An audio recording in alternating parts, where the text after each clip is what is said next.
প্রিয় সুধী, আসসালামু আলাইকুম। আমি ডাক্তার মোহাম্মদ আব্দুল মান্নান, সিনিয়র প্রভাষক, Manikganj homeopathic medical college, senior consultant, homeopathic foundation hospital, Kazipara, Mirpur, Dhaka.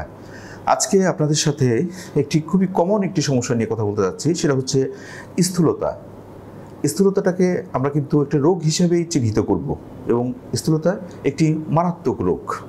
আমরা যদি হেডিংটা এরকম দেই, স্থূলতা একটি মারাত্মক রোগ, অর্থাৎ এই যে ওবেসিটি, আমাদের যে অতিরিক্ত ওজন বেড়ে যাওয়া, এই বা আমরা যে খুবই মোটাসোটা হয়ে যাই, এই ব্যাপারটা নিয়ে আজকে আমরা কথা বলতে চাচ্ছি যে কেন আমাদের ওজন বা আমরা স্থূল হয়ে যাই এবং এর কি কি কারণ রয়েছে, তারপরে এর সিমটমসগুলো কি, বা এখানে কী কী ক্ষতিকর প্রভাব হয় এবং কী কী সাবধানতা আমাদের অবলম্বন করতে হবে, এবং হোমিওপ্যাথিক চিকিৎসায় এক্ষেত্রে কতটুকু সহায়তা করতে পারে। মূলত এই ব্যাপারটা নিয়ে আমরা কথা বলতে চাচ্ছি খুবই সংক্ষিপ্তভাবে, অল্প পরিসরে।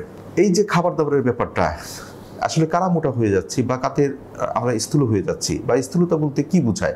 মূলত আপনার শরীরে যদি অতিরিক্ত চর্বি হয়ে যায়, এবং এখানে বিএমআর বলতে একটা কথা রয়েছে, এই বিএমআরটা যদি কারো সাধারণত 18 থেকে 25-এর মধ্যে আমরা নর্মাল ধরি, 25-এর উপরে যদি যায় বা 30-এর উপরে গেলে তো তাকে মারাত্মক আকারের আমরা যে ওবেসিটি বা স্থূলতা বলতে পারি।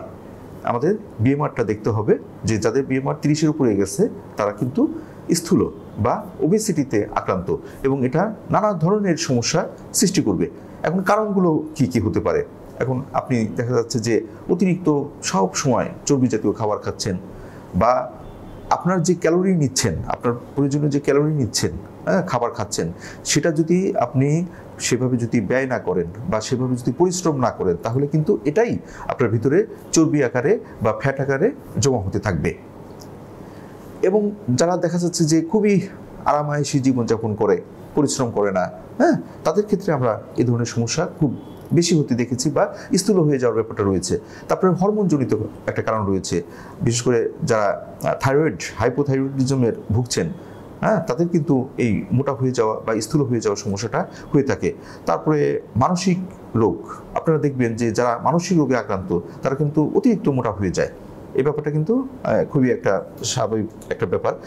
তারপরে কিছু ওষুধ রয়েছে, বিশেষ করে স্টেরয়েড জাতীয় ওষুধ রয়েছে, এগুলো যারা খুব বেশি পরিমাণে গ্রহণ করে তারাও কিন্তু আস্তে আস্তে মোটা হয়ে যায়। আমাদের শরীরের যে পিপাক ক্রিয়া বা মেটাবলিজম, এটা যদি কমে যায় তাহলে কিন্তু মানুষ বা আমরা মোটা হয়ে যেতে পারি। যারা অ্যালকোহল সেবন করে তারাও কিন্তু আস্তে আস্তে মোটা হয়ে যায়। মোটা হয়ে যাওয়া মূলত যেটা হয় সেটা হচ্ছে অতিরিক্ত ক্যালোরি গ্রহণ করা, কিন্তু আমরা সেটা যদি আমরা ব্যয় না করি, পরিশ্রম না করি, তাহলে কিন্তু আমাদের এই মোটা হয়ে যাওয়া বা স্থূলতা এ ধরনের মারাত্মক সমস্যা হয়ে যায়। যারা স্থূলতায় ভুগছেন বা অনেক বেশি মোটা হয়ে গেছেন বা যে শরীরে চর্বি জমে গেছে, তাদের কিন্তু খুবই কতগুলো মারাত্মক সমস্যা হতে পারে। তার ভিতরে একটা সমস্যা হচ্ছে হার্টের সমস্যা, হৃদরোগ সমস্যা, স্ট্রোক হতে পারে, আপনার ব্রেনে রক্তক্ষরণ হয়ে যেতে পারে। তারপরে যেটা হতে পারে, তারা ডায়াবেটিসে আক্রান্ত হতে পারেন, তাদের ব্লাড প্রেশার, হাইপারটেনশন হতে পারে।